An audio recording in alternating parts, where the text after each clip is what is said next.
Good afternoon, everyone. Welcome. And we're going to get the webinar started. We are going to just spend the next 30 minutes talking about this data we pulled together about the early impacts from the policy changes that phase out gas line extension allowances. So I'm going to jump right in. These slides are also available on our website, along with some commentary about what the document is and why we put it together.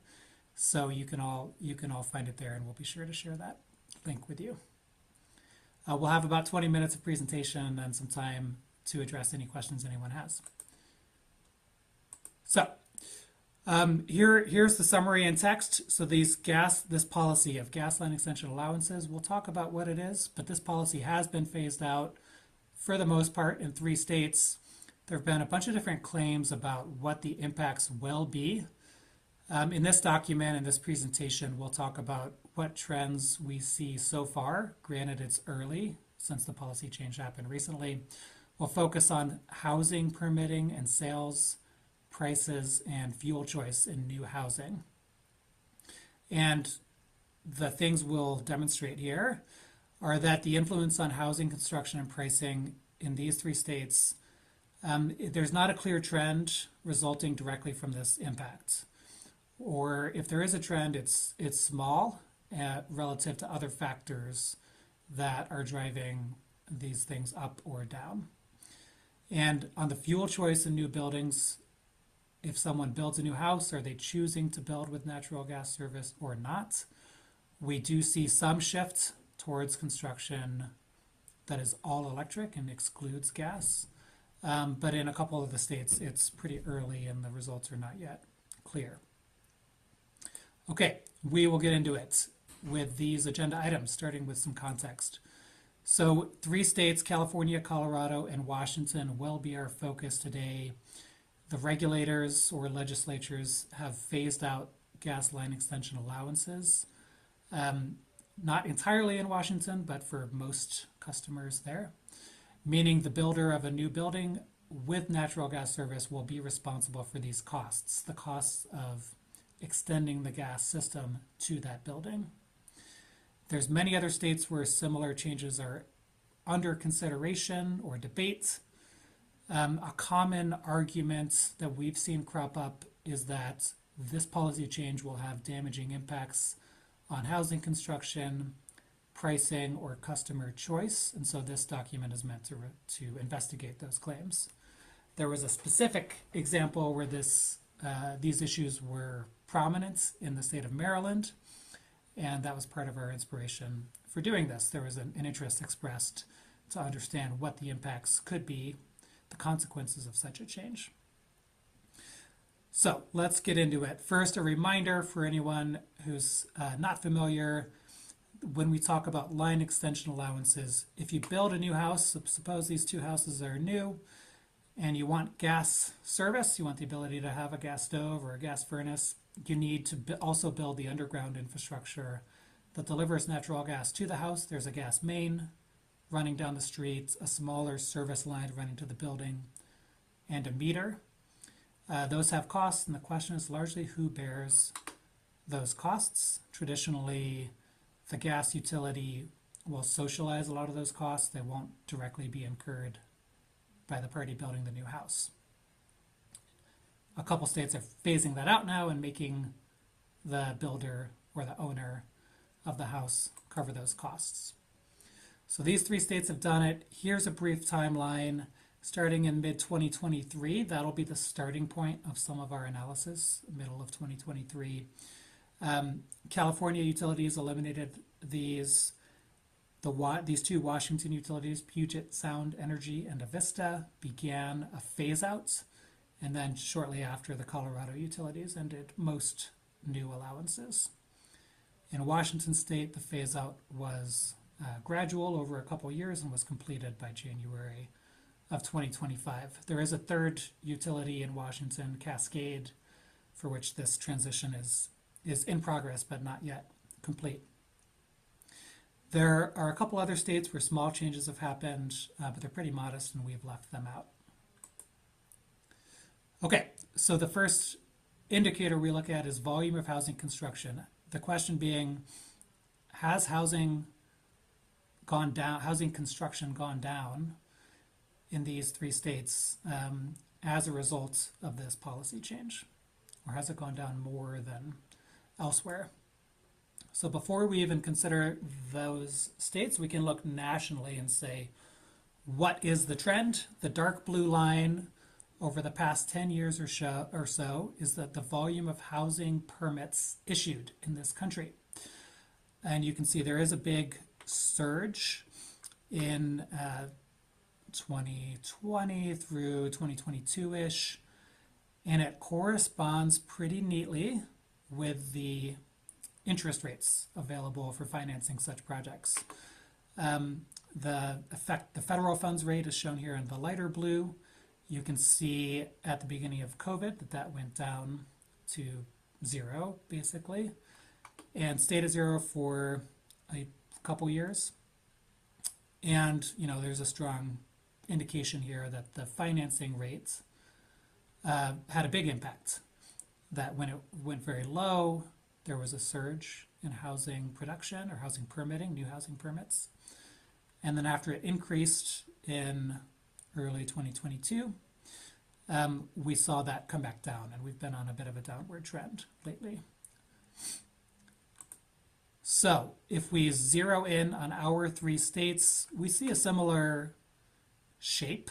There's a surge in the late 2021, 2022 timeframe, and then it comes back down. So there's a general trend that's occurring everywhere, regardless of this policy. These policy changes started to take effect here in mid-2023. And so what we will do for most of the rest of this presentation is have this format where we isolate the middle of 2023 as a starting point, and we index everything to 1 at that point, and so we can compare the trends since that time period. Now remember, we chose that time period because that's when the line extension policy changes started to take effect. And we want to see what has happened since then. And so this here is the volume of new housing permitted for the country in these states. And so this gray line in the center is the United States total. So since this period is fixed point in time, mid-2023, new housing permitting is down a bit, down 6% on a rolling 12-month basis. And we see the California trend is slightly higher than the national trend. So California has actually been permitting more new housing than the national trend on a, starting from that fixed anchor point in mid-2023.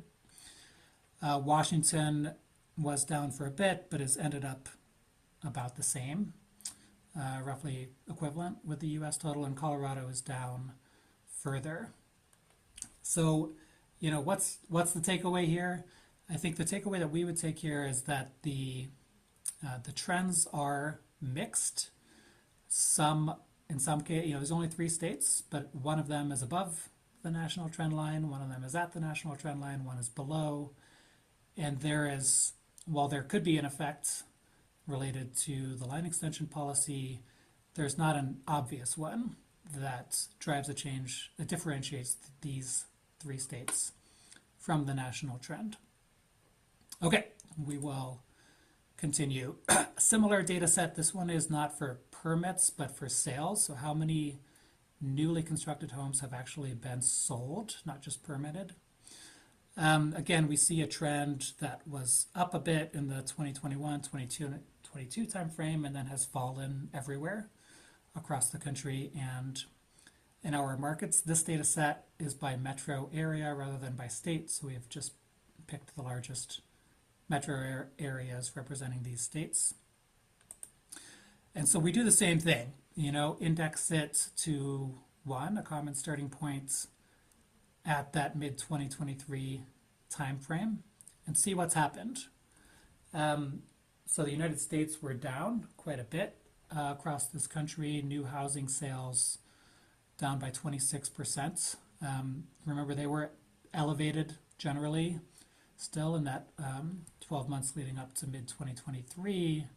Some of the effects of that low financing cost during COVID, and they've come back down since then. And that's uniform across the markets, and the amount differs. So among these metro areas, the largest is Los Angeles, and Los Angeles has not gone down by as much. So in that sense, has sort of outperformed the national average, maybe in spite of the line extension policy change. Seattle and Denver are down a bit more. San Francisco's down quite a bit more. And again, we can, take what we want from these numbers. The observation is that there's not a uniform distinction that where the metro areas in these states underperform or overperform the national average. There is a consistent downward trend, which we would argue is driven largely by other factors like the cost of financing, that are more significant, or other local factors in these markets related to whatever's going on in their real estate markets. Okay, that was housing production. Let's take a look at the price of housing. We can do the same thing here. So of course, these three states, it's probably not surprising, California, Washington, Colorado have higher housing prices than the country at large, and have for at least the past 10 years. So what we're looking at here is the median sale price of any housing sale in these states and compared to the United States. So the shape that they've followed, you can see some of the trends appear to be consistent, but these three are generally higher cost states to start with before any kind of change related to line extensions. And if we zoom all the way in on the same time frame, the last 3-ish years, and a common starting point, same exercise we did for the other data sets, what do we see? That housing prices, if you look at the gray of the United States, housing prices are up a little bit since mid-2023, 5%. They're up more in California, up 8%. So the escalation of housing prices in California has been more than in the United States at large, but in our other two states, Washington and Colorado, it has been less. So once again, kind of a similar result. Some of our markets are above the national trend, some are below. There is not an obvious or uniform distinction in the line extension states that differs from the national trend. Okay, but that was all housing, including old housing sale, housing that's constructed many decades ago, maybe already connected to the fuel sources it's going to be connected to. What if we zoom in only on newly constructed homes and their sales price? Once again, we're back to these four markets: San Francisco, Los Angeles, Seattle, and Denver. They're all more expensive markets than the United States, but that's been true for some time, well before this policy change happened. And then if we try to isolate the trend since mid-2023, once again, prices have gone up the most in San Francisco. There's a relatively small volume of new housing construction in the city of in San Francisco, and in the metro area around it. We saw before that the housing production was lowest there, so it may not be surprising that the price increase has been the highest. But then we see this same scattering of the results across our other cities. So Seattle up a bit more than the national average. Denver and Los Angeles down. The trend has actually been a decrease in new construction, housing sales, and a faster decrease than the national average. So across all those housing stats, this is the last housing stats chart, and the general trend is, it's mixed. We have not tried to statistically isolate the impact of this policy change versus many other factors. But I think what we take from it is that there's not an obvious distinction that these markets are being kind of pushed up or down uniformly, differently than national trends just because of the line extension change. Okay, we have one more section to discuss, which is fuel choice. If the economics of installing natural gas service in a new house have changed, are the builders of those houses choosing their fuels differently? Are they building without gas more often? That's what we're going to take a look at. So we have less uniform, less available data here. We'll start with California. We'll start with all of them in this view. So the first way to look at this is, are the utilities still adding new residential gas customers, or residential and commercial, the sectors to which these policies apply? And the snapshot here is yes. Now this is just from 2023 to 2024. So the caveat is these policies were just starting to take effect. Some of the customers who were added may have been grandfathered under the previous policy. But so far, this is the most recent data available to do this comparison. And, for the most part, the utilities were still adding new natural gas customers to their systems around or in excess of the United States average, which was, 0.6% increase per year. One exception was Avista in Washington State, which didn't add any, but then Puget Sound Energy in Washington did add some. So this would be a data set to watch in the future as more data is available and more time has passed where these policies are more clearly taking in effect. But it doesn't show an effect immediately. Okay, but we have other data available for California. So in California, the electric utilities the last couple years have been reporting this stat, which I will explain. So for everyone who applies to them to get connected to the electric system, so you build a new house, you got to call up San Diego Gas and Electric or Southern California Edison or PG&E and say, I have a new house, please connect me to the electric system. They have been collecting data on whether that customer is only connecting to electricity or is also receiving natural gas service. And what we show here is the share of those customers that are all electric. So in the green line at the top, that's San Diego Gas and Electric. It's been as high as 88% or as low as 67%, but a significant majority of new customers connecting to the electricity system are not connecting to gas. In PG&E in the light blue, we have a 75 and a 76. We don't have the 2025 data on here, but also a significant majority not connecting to gas when they connect to electricity. And then in Southern California Edison, the numbers are not as high, but 24 and 37%. And our benchmark here is that the long-term historic average of this trend should be about 8% because only about 8% of residential buildings in California are all electric buildings. And so the takeaway would be certainly all these numbers are above the historical benchmark. So more customers or more builders are choosing to go all electric now than they have historically.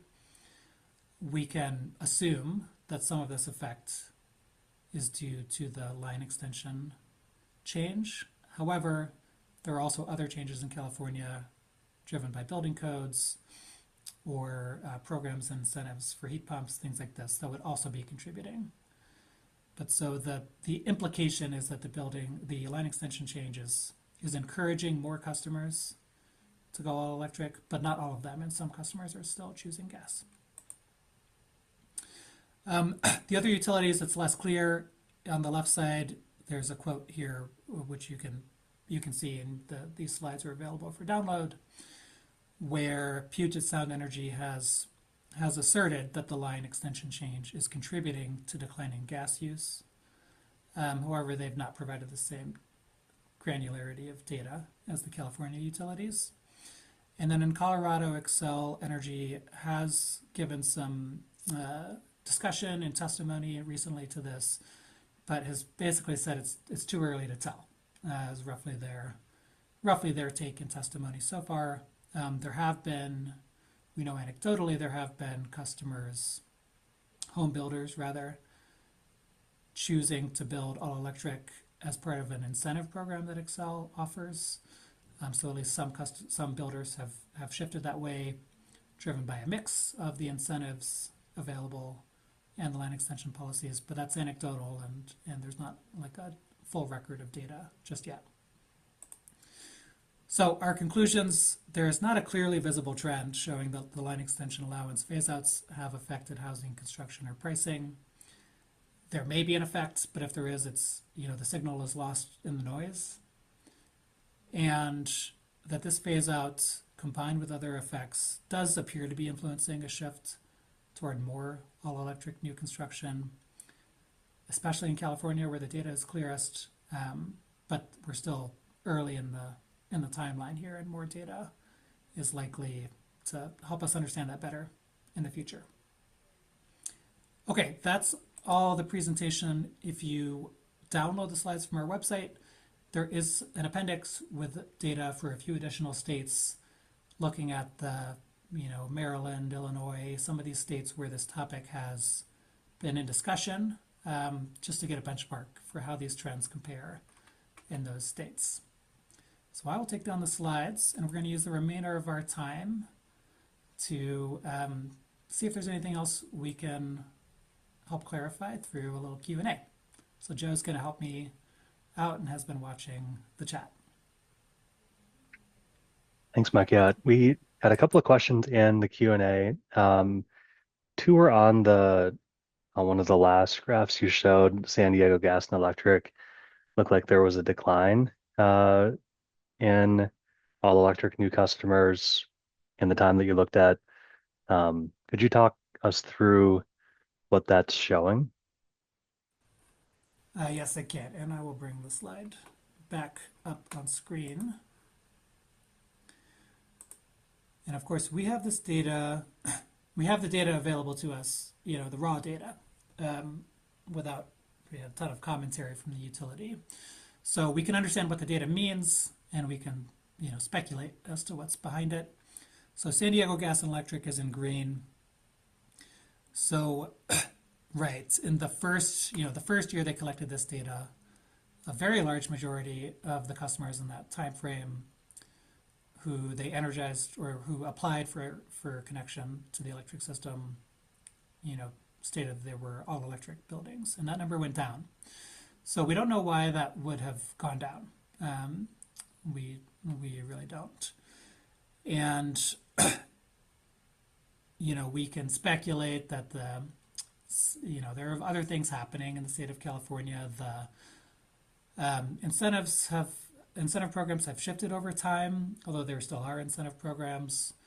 The line extension policies should be pretty consistent. In fact, they've gone a step further than other states and have amended the electric line extension policy in the state of California such that if you go build a house and it has both electric and natural gas service, you also do not receive the electric line extension allowance, so your economics are impacted more than in the other two states. There are local building codes in some cases that were implemented that required all electric construction, and then some of those have not been enforced or have been repealed following some adverse court decisions. And so it's possible that had an effect, but we really don't know. What we can observe in the data is that they are saying they had a bunch of customers connect to the electricity system, and the share of those customers who tell the utility they are all electric has been high, but has not been as high in 2025 as it was the prior 2 years.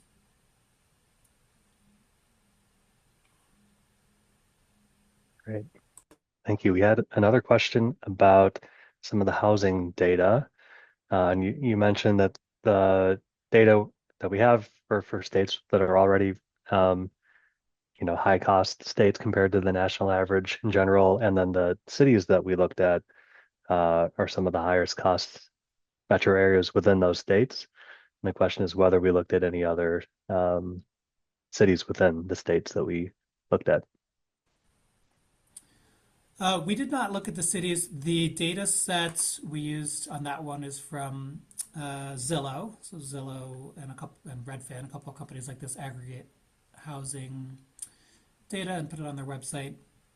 The Zillow data set, if I may be mistaken. If I recall correctly from looking at the data set, there were not very many metro areas available. I think there was at least one more in California, Riverside, maybe. Um, but there weren't many to choose from. So it's a fairly limited data set, and we chose the major areas to show the simple trend. So I can't speak directly to the trend in the other metros in those states. We did show the statewide numbers where the data supported that, and I think we get the same general kind of outcome. If we look at housing permitting, we had statewide data. If we look at sales, we had city data, and the results were similar. So I think that encourages me to think that the statewide numbers probably don't diverge too much. At least the directional trends, don't diverge too much like across the state of Colorado than they do for the Denver metro area, for instance. Great. Well, sticking with the data question, but moving to the PUC area, I'm wondering, as you started to dig into uh, the data from gas utilities and even some electric utilities, uh, how was that process? Were there any gaps that you saw, or ways to improve kind of what utilities are reporting and what PUCs are collecting on this policy? Yeah, certainly. So, of course, the California utilities gave the most specific data because the California regulator required them to. Um, so the first observation is the data in Washington and Colorado is just more limited. It's clear that this is meaningful. There was this recent proceeding in Colorado around gas infrastructure planning where there was some disputes about what the impact on future demands would be from this policy change. And it is early, and of course, the utility made the case that it's too early to tell. But without a clear set of data to base that truth on, the ability to kind of sort that out through deliberation and argument is pretty limited. So, first of all, just seeking some type of data that enables you to understand if there is a trend towards more all-electric construction has been valuable in California. The California data, I would say, is not super easy to work with. You may have noticed there was one PG&E data point missing for 2025. You know, like is often the case with such things, the data is posted in a PDF, which may be 100 pages long, and each page is a printout, like a PDF printout of an Excel spreadsheet. So it's very difficult to work with. The raw data, there's neither summary data easily available all the time nor the native Excel format. So making the data kind of readily available for other parties or researchers to engage with is a recommendation I would have. Great. Well, we have about 1 minute left, and we don't have any more questions in the queue. So if you want to wrap it up with any parting thoughts.